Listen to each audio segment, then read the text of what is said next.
Welcome to the ReaderHouse Roundtable, where authors from all walks of life come together to discuss the trials, tribulations, and triumphs of publishing their books.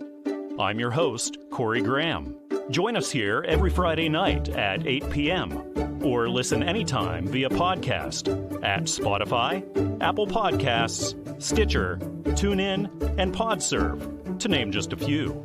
The Author Roundtable is sponsored by ReaderHouse Online Bookstore, where the independent new authors come first. Life can seem random much of the time, but author Desmond Richardson writes in his new book, Not by Chance, by Choice, that life is made by our choices. Welcome, Desmond, to the ReaderHouse Author Roundtable. Thank you for being here. I'm happy to be here. Now, can you tell us about your book, Not by Chance, by Choice? The book, really, I actually started writing the book when I was about 24, so I've kind of rewritten it a lot of times. And, I just wanted people to know that, the choices you make will make you, and just from my life experiences, I want to show people that sometimes we just put a lot of pressure on ourselves when we really don't need to, and that's what the book is really about. Was there a particular group you were targeting with this? Really everybody, it's not a particular group because, everything starts with choices, anything you do in life, the first thing you got to do is make a good choice, so I think that anybody who's a human, should purchase this book and they could learn something from it. Have you been published before or have you written before? No, this is the first book I've ever written. I just kind of wrote it a lot of times, but this is the first one. Congratulations, getting your first published work out there on shelves. How's it feel? Feels pretty good, pretty nervous. Never had this before. Did you have issues while you were writing it with sort of like that inner editor constantly nagging you, or how smooth of a process was that? It was a very rough process. I don't even know how to explain it. It was as if I rewrote it 4 times. I have the old copy actually sitting in my room. So it was as if knowledge was coming to me so fast, and I had to keep re-editing, rewriting. And then with the publishing company, it was just a lot of work going back and forth to try to get it right. What advice would you give to aspiring authors that want to publish their book? Just keep going, and get you a good publishing company, because that's really going to help. It's a lot of things that you really think that you don't know. I went to school for business, and I thought I knew a lot of different things and how to navigate to do things myself. So just don't think to always do everything by yourself. So are you going to take this journey again? Are you thinking of writing another book? Yes, I'm thinking of writing another book. I think I'm going to stick with the topic, probably not by choice, but I'm going to put under it or something like that, religion versus law. Because I gave a hint at the end of the book what's going to transpire in the next book. I made it pretty brief and pretty short to try to give the author something else to look forward to. Is there anything significant you're going to do differently writing your second book that's sort of you got from your first? I feel like the first book I had to play the part as a naive boy, who was living life by chance and trying to find out how to make a good choice. But the next book is going to be me being stern in my decisions and actually showing more of my personality. I don't feel like I really showed my personality in that book. I just showed just a naive boy trying to learn his way. What kinds of books do you read to keep yourself inspired? I really have written all types of books, but honestly, I've been so busy working that I haven't had time to read anything lately. I haven't probably read a book in a little bit now. Audiobooks are a great thing. Oh, man. And, I kind of suck at listening. It's kind of better for me to tone right in because I kind of doze off. Listening to stuff like that kind of makes me sleepy. Yeah, that happens. So do you have any final words that you'd like our listeners to know about Not by Chance, by Choice? Just, grab a copy of the book and just tell me what you think.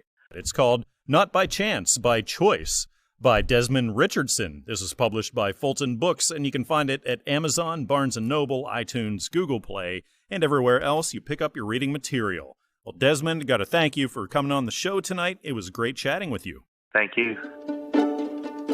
I want to welcome to the ReaderHouse Author Roundtable author Jazmyn Persaud. Her new book, My Inner Voice, encourages readers to show kindness. Thank you, Jazmyn, for talking with me tonight. Okay, you're very welcome. Can you tell me about My Inner Voice? It's a book, really, it's about showing kindness, as you pointed out. And it's also for all ages because it's an easy read. Nothing that is kind of hard. So it goes for all ages. I mean, kids. I think you turn the pages, if it's the hardcover, you find the characters very likable. And what gave you the inspiration or the idea to write this book? My real life experience. Is this the first book you've written or published? Yes, it is. Oh, congratulations. Thank you. It's a big accomplishment. How does it feel now to be a published author with your work out there for the world? Oh, well, I hope it makes an impact. And also, it's a good feeling. And about how long were you working on this? Oh, this book. Actually, it took over 1 year. What was the most challenging thing, would you say, about the publishing process, going through editing and revision, then choosing a cover, things like that? The most challenging thing is that I'm not too savvy with the computer and I'm doing everything on my phone. Oh, my gosh. Yes. And that was so challenging. I mean, this writing is so tiny sometimes and I'm like, I'm not so good with that. So that part of it was challenging, yes. Would you have any advice for aspiring authors that want to write and publish a book as well? Well, what I would say to them is share your experience, share it because it may be meaningful to some. Mm-hmm. Looking down the road, are you thinking of writing another book? No, not at this point. Now, what kinds of things do you read to keep yourself inspired or educated? Well, I read the news, current news. I try to keep abreast of what is going on around me. Would you have any final words for our listeners about My Inner Voice? Oh, yes. Please get a copy, whether it's digital, and have a nice read. Enjoy and share.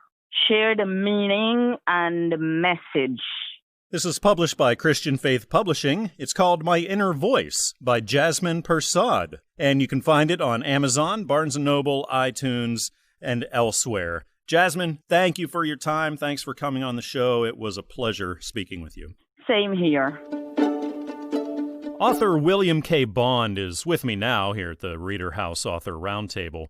He has an adventurous new book on shelves now called One Face in a Million, Book 1, Mu Shanganiana. Thank you for talking with me tonight, William. It's a pleasure. Oh, could you tell us about your book? Well, I'll try to make it simple. It's a biography of a fictitious person, and it takes place over a span of about 40 years. And it begins with my protagonist being born and raised in Africa on a mission station where her mother is a widow, and she knows that her future really does not lie in Africa, and she knows she's going to go eventually to America. And so when she starts off, that's when the story really gets going, and it takes place over a long period of time, as I said. And she faces a lot of trouble and a lot of good things in her life. Many of her dreams come true, and she has to fight for some things that she wants in her life to occur. And she's always trying to figure out what her purpose in life is. How did the idea for this book come about?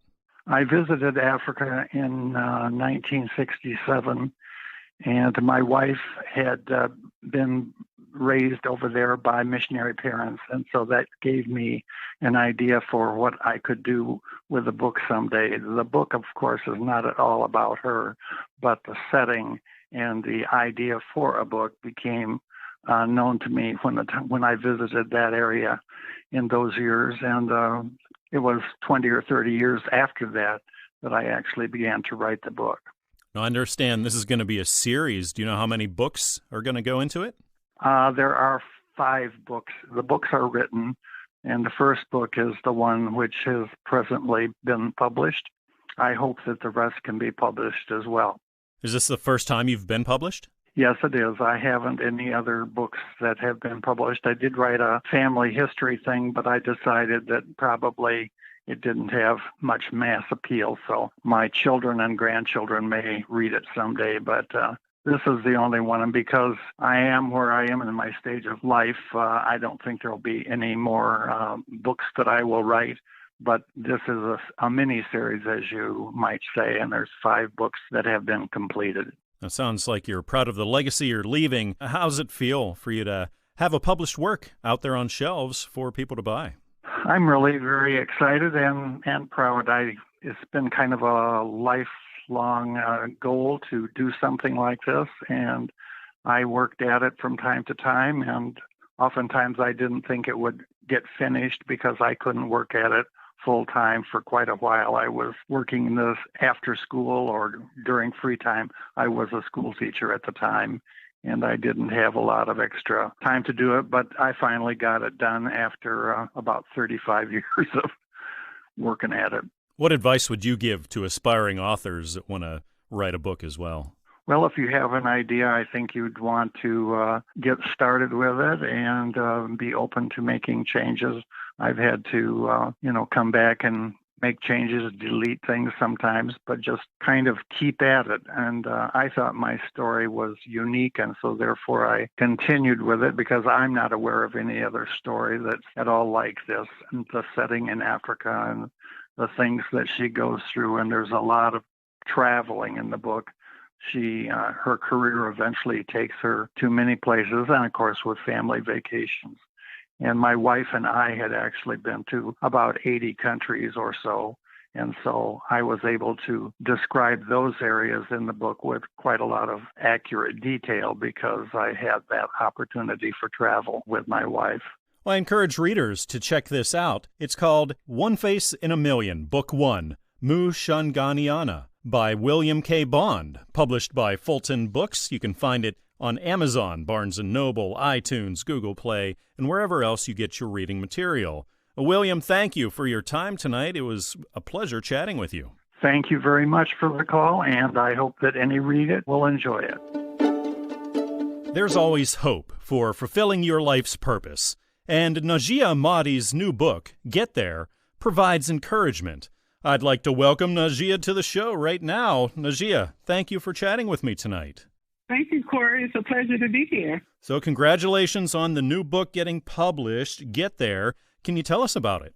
I call it a powerful little book. It's an inspiration to all. It's about returning back to your essence, to God, to where we came from. So that's the gist of the book, and letting everyone know that no matter what you've done, whether it be good, bad, or indifferent, no matter what you've said, whether you agreed to it being negative or someone else has, you can still return to God. That's the intent of the book. How did the idea for it come about?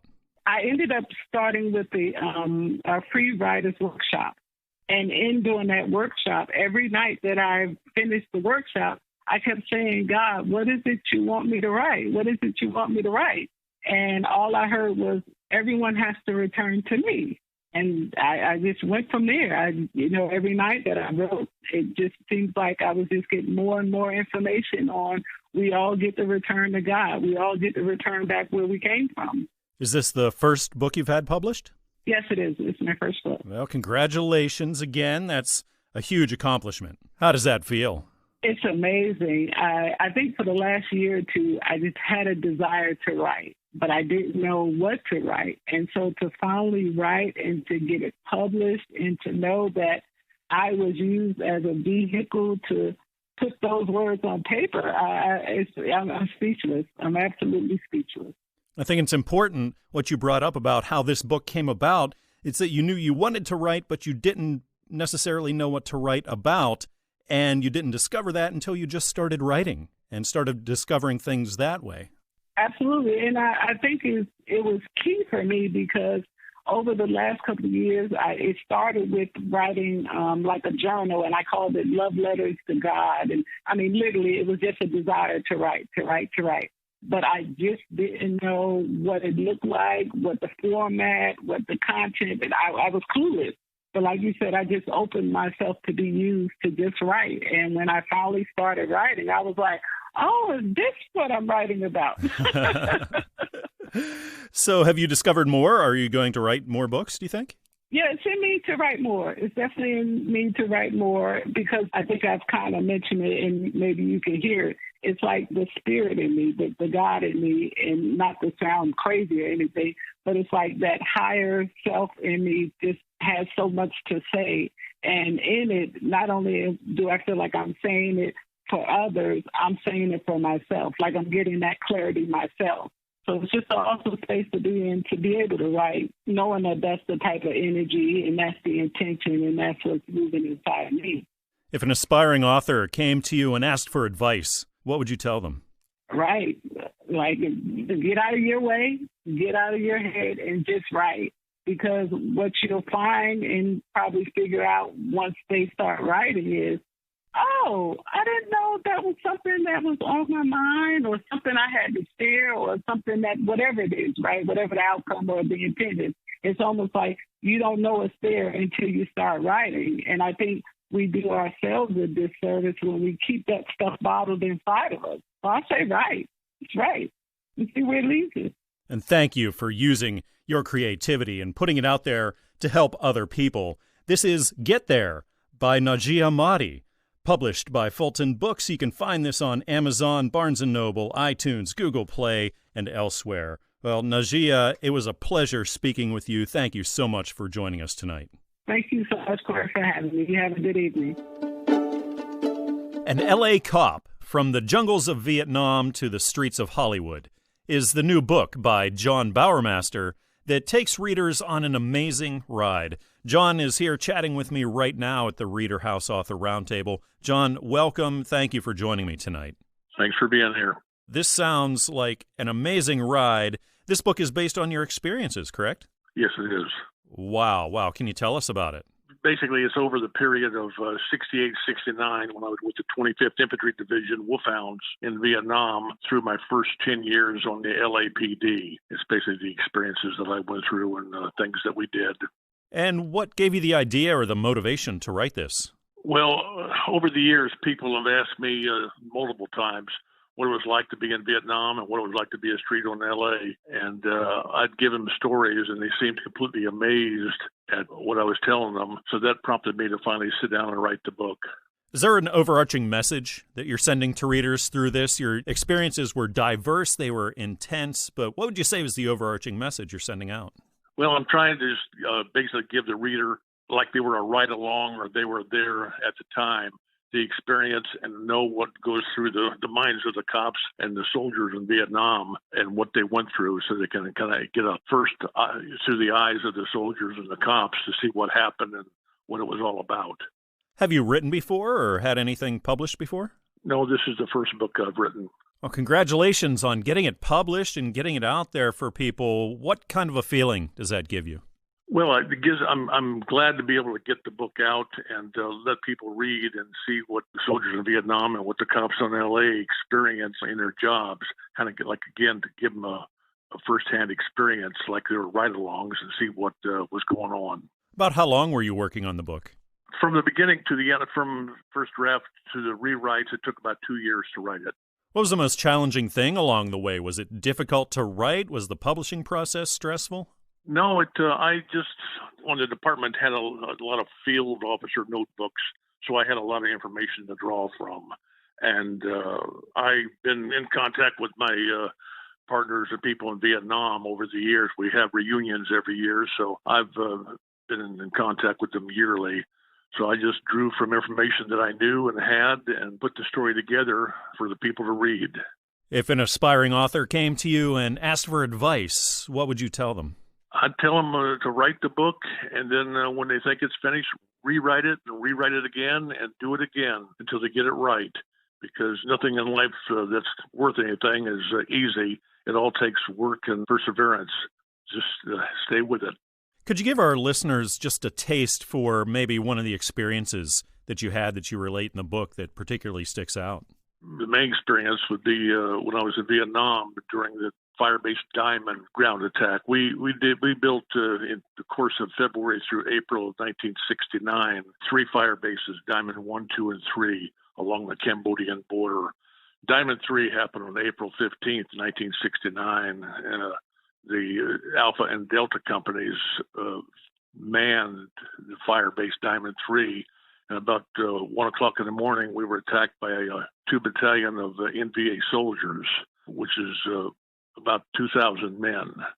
The NVA attacked the fire base, and the fight went from about 1 in the morning until 6 in the morning, continuous fighting. And there was 400 men involved in the fire base, and like I say, 2,000 that attacked us. And at the end of the fight, there was 435 body count from the NVA when we lost 15 men in the fire base.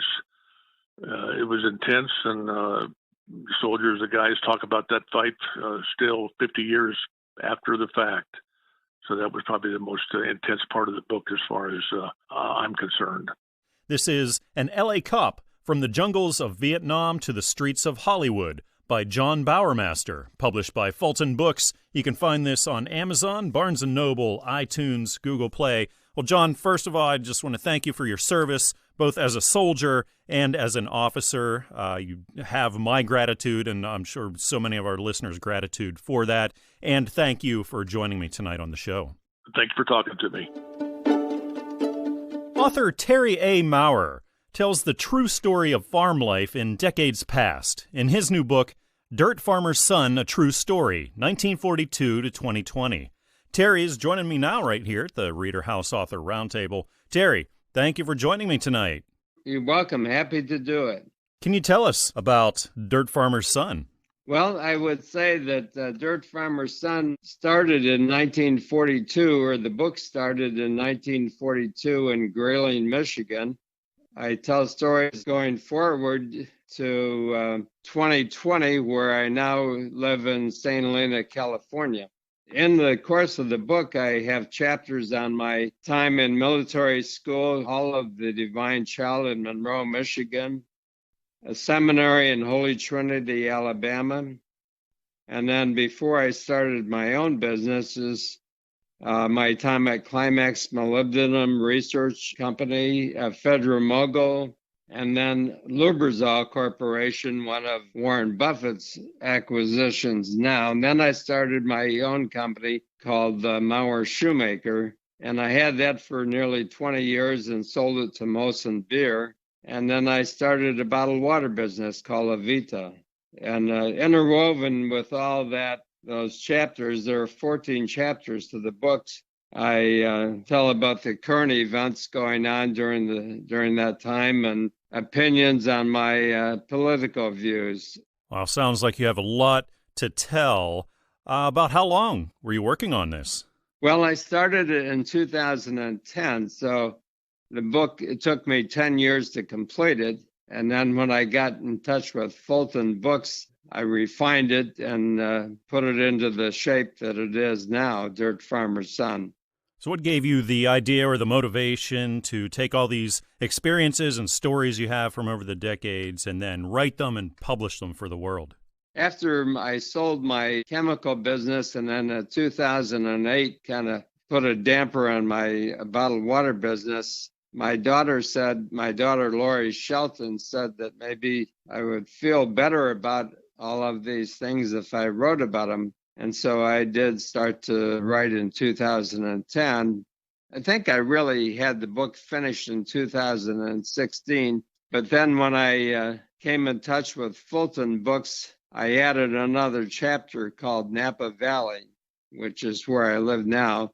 My daughter had promoted me to be her marketing manager for Camille Wines. And so I thought, well, I add a 14th chapter to the book and put it in good shape with Fulton Books so that we could publish it. How does it feel knowing that your work is out there on shelves? Well, I'm happy to share my stories with people. It's written for those who witnessed what happened during those times and for those who want to know what happened. And it's also a reference for my grandchildren, I think. I give them some advice There's a page on the book 333 where I reference the 10 secrets for success according to Investors Business Daily. I think those are good things for people to follow as they go through life. What advice would you give now to aspiring authors? When I started to write my book, I divided it up into phases of my life. And I looked at other books to see how long they were and how many chapters there were in the book and how long the chapters were. So I think it's important to make an outline before you start writing. But then, you need to write. The book is Dirt Farmer's Son, A True Story, 1942 to 2020, by Terry A. Maurer. Published by Fulton Books. You can find it at Amazon, Barnes & Noble, iTunes, and Google Play, and everywhere else where you find your books. Well, Terry, it was great chatting with you tonight. Thank you so much for coming on the show. Yes, I'm happy to do it, and good luck with the promotion. The workplace is often a tough environment for Christians, and Marie Hebert offers support for believers in her book, The Job from Hell, On-the-Job Survival Aids for Christians. Marie is joining me right now here at the ReaderHouse Author Roundtable. Marie, thank you for chatting with me tonight. Thank you for having me. So, I'm interested in learning about The Job from Hell. Can you tell me about it? Well, yes, it actually came out of my own experience struggling to be a holy person on the one hand, but working every day, day in and day out in a very unholy environment around people who didn't share my beliefs or even my faith in God. And when you are isolated from other Christians or a faith support group for the majority of your day, it puts a lot of pressure and stress on you. So this book actually came out of my crying and just throwing myself at God's feet, asking for help, how to survive, and at the end of the day still feel like I was a Christian witness. About how long were you working on this? The book took me about 3 years to pull together. And mostly because I kept second-guessing myself, wondering if God really wanted me to do this or if I was just imagining it. But the actual writing of the book took me about 2 years. Are you a new writer, or have you written things before? No, sir. This is my very first publication. Oh, congratulations. How's it feel to have your book out there on shelves for the world? Well, I got to tell you, it's very exciting and fulfilling because I'm one of the very few people, I think, in the world who can honestly say that I have done what God has asked me to do with my life. And what advice would you give to people who are thinking about writing a book, they want to write a book? Do you have advice for aspiring authors? Well, anyone led by the Holy Spirit, and I believe that drive in us does come from the Holy Spirit, especially if it's a godly work. If you follow that inclination and that urge, then the Holy Spirit who put it there, you'll just fly through the process on his wings. You'll be amazed at how easily, once you take that first step, how easily things just unfold for you.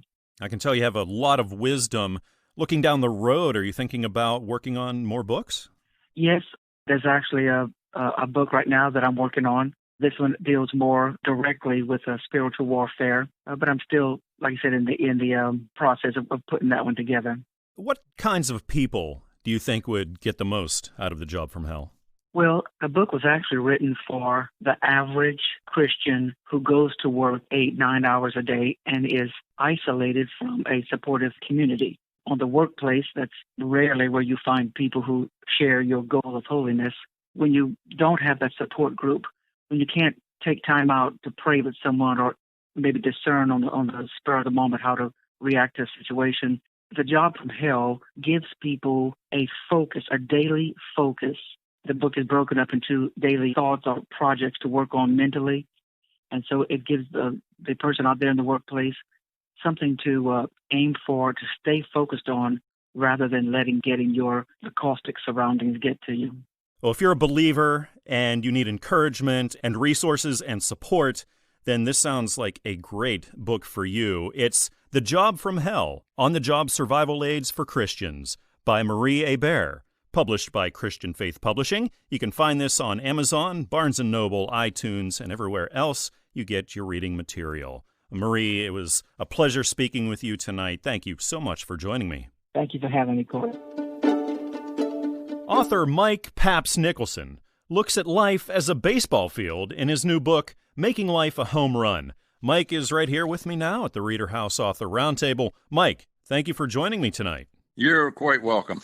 Can you tell us about Making Life a Home Run? Yes, I sure can. I started out thinking about this, comparing life to a baseball field, birth being at home plate, and when you reach each base, that equates to 20 years of your life. So if you make a home run, that means you've achieved 80 years of life. Every year after that is scoring a run. And what I found is between each of those segments of your life, there's issues you can run into, okay? So that's kind of what the book is about. It's more or less a guideline than anything to assist people. How did the idea to write this come about? Well, here's what happened. Last summer, my wife and I went to the Field of Dreams movie site in Iowa. And that's something I always really wanted to see, but it was so far out of the way, we never made the trip. But we did last summer, and I really enjoyed it. We came back, we watched the movie again, Field of Dreams. And then the same time, I started thinking about our grandson. That was a senior in high school, and some of the issues we had guided him through over the years. And so I thought, gee, Mahdi, he's going to run into these issues throughout his life. So it kind of clicked between the baseball field and the segments of life and what a teenager, for instance, would face throughout that 80 years of life.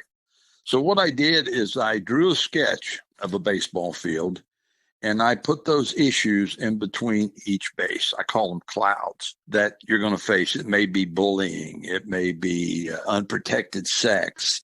You got to be thinking about getting a job with a 401k.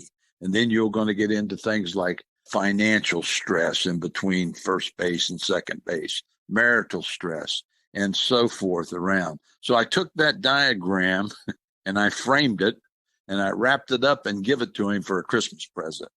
And I said, now hang this on your wall, because as you mature, you're going to face these issues that will be ahead of you. And then when I sat back after doing that after Christmas, I thought, this may be a message that a lot of parents and grandparents could use to help them guide people that's in their life. So that's kind of where the idea came from. About how long were you working on it? Well, it took me I'd say about a month or so just to think through all the issues that you face. Even at my age now at 72, you can get lonely, or your children can think that you really don't know anything. Or you may lose a spouse and you become lonely. So when I'm sitting there thinking about through those things, it took about a month to really jot down those issues that you face throughout life. And then it probably took me another month or so to put the draft together. So I'd done some illustrations myself, and I just wrote in cursive, which I thought may be a problem this day and age, people reading it, right? So that's kind of what it took, about 2.5 months. Yeah. Is this the first book you've written? Yeah, it's the first one. I always wanted to write a book about something, but I wanted it to be something of value. I really didn't want it to be a fiction novel. I wanted it to be something that would maybe help somebody somewhere. That was my main goal. Do you have any advice for authors that want to write their first book? Yeah, I sure do. I would say if you have that idea or that life experience, and I've had a lot of people just since I've done this say, man, I always wanted to write a book. And I just simply tell them to do it. You can buy a draft book for $2 or $3, and then just start putting your ideas down, So if you want to be an author, don't hesitate. Just start putting it down. Publishing companies, the one that I'm dealing with, Fulton Books, is a great company to support that effort. I encourage listeners to check Making Life a Home Run out. You can find it at Amazon, Barnes & Noble, iTunes, Google Play, and wherever else you get your reading material, and it's published by Fulton Books. Well, Mike, thank you so much. Of course, again, the author is Mike Paps Nicholson. It was great chatting with you tonight. Thanks so much for joining me. You too, and the nickname Paps come from my grandchildren, of course. And have a great day. Author Katherine Johnson teaches children inspiring lessons in her new book, Friends Are Free. Katherine is right here with me now at the ReaderHouse Author Roundtable. Katherine, thank you for joining me tonight. Well, it's a pleasure. Can you tell us all about Friends Are Free? Friends Are Free is a children's book, and it teaches children how to get along with each other, the importance of friendships, the importance of not being overzealous or bragging about themselves. It teaches them things that are important in life that doesn't cost anything materially. How did the idea to write this come about? I am a former school teacher, and I saw a lot of negative behavior in children that could have been improved. You know, as time went on, I said, well, I think I'll just write a book and maybe it'll help these children to understand better how to get along with others. That was a really big problem in the high-risk schools where I was teaching. So is this a book you aimed at younger children or a little bit older? About what age range do you think? 4th grade through 7th. What was the process of writing this like? Was it cumbersome, and about how long did it take? No, it wasn't cumbersome at all, because I guess I have a natural gift of being able to write that I probably inherited from my maternal grandmother. And I've been writing since the 6th grade, so it kind of comes natural. It's a gift, I guess. What does it feel like to be a published author with your thoughts and your message out there on shelves for the world? It's very fulfilling. As far as the world is concerned, they can get something positive from the books, and they can also become inspired to be better people. So if an aspiring author came to you, they wanted to write a children's book and get it published, do you have any advice? My advice was to do a little research and also to have experience with children of many backgrounds and many ages, and watch their behavior and see what you can gather on a positive side in regards to writing a book about children. So it looks like you've been pretty prolific over your writing career here. Is there more in store? I think I may have one more in me. I'm in the process of working on a lifestyle book now. It's more about things that happen in people's lives. I should probably be through with it by the first of next year. I've been kind of lazy, though. I got a little sick, so now I'm recovering, and I guess I'll get back into it. I never have writer's block, so it's no problem. My thoughts just come. Great imagination.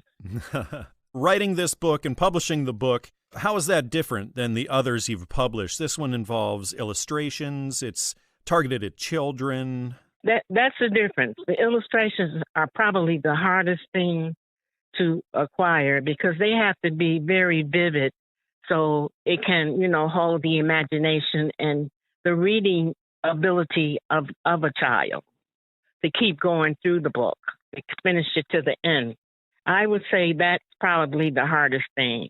Well, the book is Friends Are Free by Katherine Johnson, published by Fulton Books. You can find this on Amazon, Barnes & Noble, iTunes, Google Play, and elsewhere. Katherine, thank you for sitting down and chatting tonight. It was a pleasure speaking with you. It was a pleasure speaking with you as well. A passion for basketball led to an extraordinary life story, told in Marvin Williams' new book, Secondary Break, an NBA Dad's Story. I'm talking with Marvin right here at the ReaderHouse Author Roundtable. Marvin, thank you for talking tonight. Thank you guys so much for having me. Absolutely. Can you tell us about your book? The book is about my life journey. It starts back when I was a young kid living in New York City, and then it talks about how I fell. One of my friends taught me the game of basketball and how I fell in love with the game of basketball and the life journey it took me on. So what inspired you to relive all these memories, write them down, and then get it published? I had a friend of mine. He was a bishop. He's recently deceased. He's been on me about 3 years about doing a book, and I kept telling him no. But he knew my life story. And he said, "Man, you got a book." So I finally decided I just sit down and start writing. Have you written a book before or been published? No, I haven't. It's my first time. Well, congratulations on your first one out there on shelves. Thank you. It's exciting. I'm very happy. It's kind of like having a newborn baby. You know it's coming, but you don't believe it until you physically hold it in your hand. So when I got the book, I know I did all the work. But when I got the book and I physically saw it, then I was so excited. About how long were you working on it? Off and on. I think the pandemic really helped me stay focused. Off and on, I would do it for about an hour a day for about 6 months. And then when the pandemic hit and I couldn't go nowhere, so I really honed in on it. And said I'm completed, and so it maybe took me about a year. When it came to revising, editing, going through the whole publishing process, did you find that challenging? No, I thought it was really good. I thank God that I picked a good company. Fulton Books is very unique and wonderful. They're very patient, and they worked through everything with me, and they wanted to make sure that I was pleased with the outcome. So I'm really grateful to Fulton Books for helping me through that process. So now that you're a veteran published writer, would you have any words of advice for people that want to do the same thing and get their book out there? Yeah, I want to say that everybody's got a book in them, I believe. Everybody's got a unique story, and I think if you really make up your mind you want to write a book, believe in yourself, and put it on paper 1 hour a day and see where it takes you. Now, when you were sitting down and writing this, did you ever hit a writer's block kind of thing, and then how did you get through it? Yeah, I did. I had a couple of days where I guess the process for me wasn't more so about getting it. You know how some people are perfectionists trying to get it right down the right way the first time. I just wanted to put words on paper and then figure it out. But there was periods where I just hit the roadblock and I'd take a couple of days off and then go back at it. But the most important thing, just to get started, just put it on paper. Don't worry about correct spelling or none of that. And then, step away from it and then come back and take a look at it. Are you considering maybe writing another book? Yeah, the people that read the book said I should. It's some more story to it. So I think I probably will. Some people have been talking to me about, I left them hanging in the book, so I said I might just add the rest of the chapter, add some more stuff to the book. Great message. Thank you for putting it out there for people. This is Secondary Break, an NBA Dad's Story by Marvin Williams, published by Fulton Books. You can get this on Amazon, Barnes & Noble, iTunes, Google Play, and wherever else you shop for your books. Marvin, thank you for your time today. It was great chatting with you. Hey, thank you guys so much for having me. I really appreciate it. Author Joyce Zeldonis explores the extent of love in her new novel, Those Black Roses. Joyce is right here with me now at the ReaderHouse Author Roundtable. Joyce, thank you for joining me tonight. Thank you for having me. Could you tell me all about Those Black Roses? Those Black Roses is about passion, about romance. It's about Elizabeth Ming Simon. It's about Nicole getting into something so deep that she's going to destroy her life, and it's going to change her life. What inspired you to write this? I started writing when I was about 18, and I decided just to do it when I'm 52. Is this the first book you've written? Yes, sir. Oh, wow. How's it feel now to have your first one out there on shelves for the whole world? Oh, it feels awesome. So how was the writing process for you? About how long were you working on it? I started it last year in 2019, and I started in October, and I decided in January that it was finished, so I sent it off. My nephew helped me, actually, to send it off to somebody. So now that you've been through everything and you've published a book, what advice would you offer to aspiring authors? Just do it. If you have a dream, do it. Just go for it and write that novel. Now, while you were working on this, did you ever experience writer's block? And if you did, how did you work through that?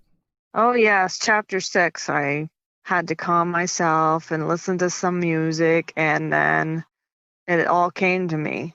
Now, looking forward, are you thinking about writing more? Oh, yes, sir. So about what age group would you think this is aimed for? Would this be for like a teens and up or more of an adult thing? It's adult. It's very adult book. So are you a fan of the romance genre? Yes, I am. How much reading do you normally do? Actually, when I started writing, I stopped reading because I inspire myself. And sometimes if I get into my books, that's it. But I usually like to read historical romance novels. If there was one person that you could name who has most inspired you in this whole process, who would that be? My mother. Her name is Joyce Steffi. She told me I could do anything if I wanted to, if I put my mind down to it. And you've proven that that is true, and we're looking forward to seeing more from you. This book is Those Black Roses by Joyce Zeldonis, published by Fulton Books. You can find this on Amazon, Barnes & Noble, iTunes, Google Play, and elsewhere. Joyce, thank you for joining me tonight. It was great chatting with you. Thank you. It was nice chatting with you also. Alchemies of the Heart is the new novel by David Dorian, available everywhere books are sold. David is here with me now at the ReaderHouse Author Roundtable. David, thank you for talking tonight. It's a pleasure being here. So Alchemies of the Heart sounds like quite a tale. Can you tell me about it?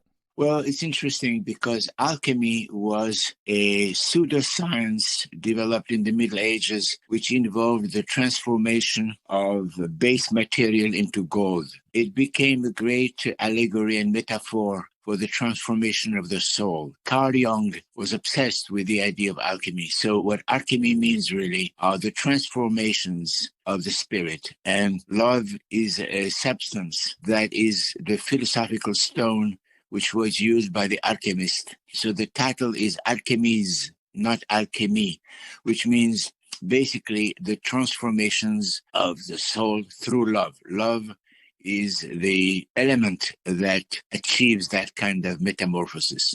What is the overarching narrative of your book? Well, it is really basically the story of a serial killer, except in this case it is a woman. Usually most novels of serial killers, thrillers, are where men are the protagonists and the malefactors. This is a woman who comes in this country from China, and because of the horrendous treatment she experienced in her home country, comes with a lot of misandry, which means hatred of men. And she is spectacular, she's charismatic, she's seductive, until she meets one man. And she wants to kill him, but what stops her is that she also loves him. So instead of killing him, she puts him in a state of spiritual animation. In other words, very much like that wasp that injects a certain poison on spiders to keep them inert and alive while they lay eggs on them.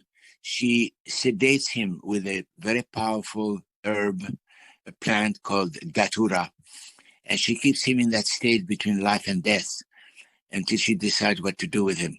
But in fact, her love for him is greater than her wish to kill, and which, by the way, is transformative. So it is really the journey of a soul who tries to exact revenge on what men have done to her.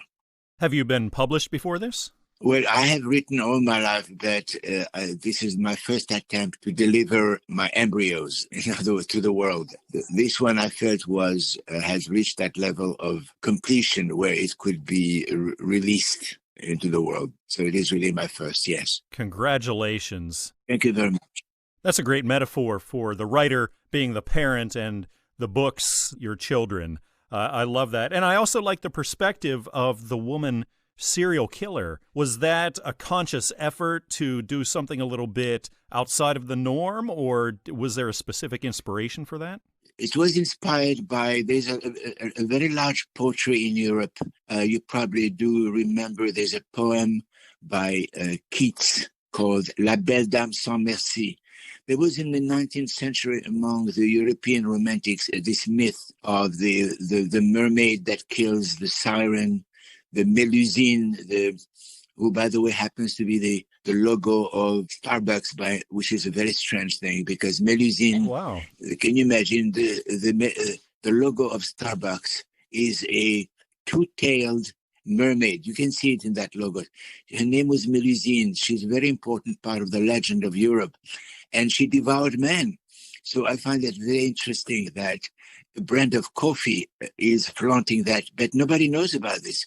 The legend of the Lamia, it was called the Lamia, which is like a she-wolf, but a woman of extraordinary beauty who seduces men and who devours them.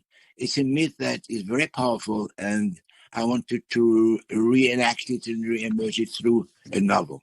I certainly admire your creativity and your sources of inspiration where you're drawing your ideas from. That's very fascinating. I commend you for that. This is Alchemies of the Heart by David Dorian, published by Fulton Books. You can find this on Amazon, Barnes & Noble, iTunes, Google Play, and wherever else you find your books.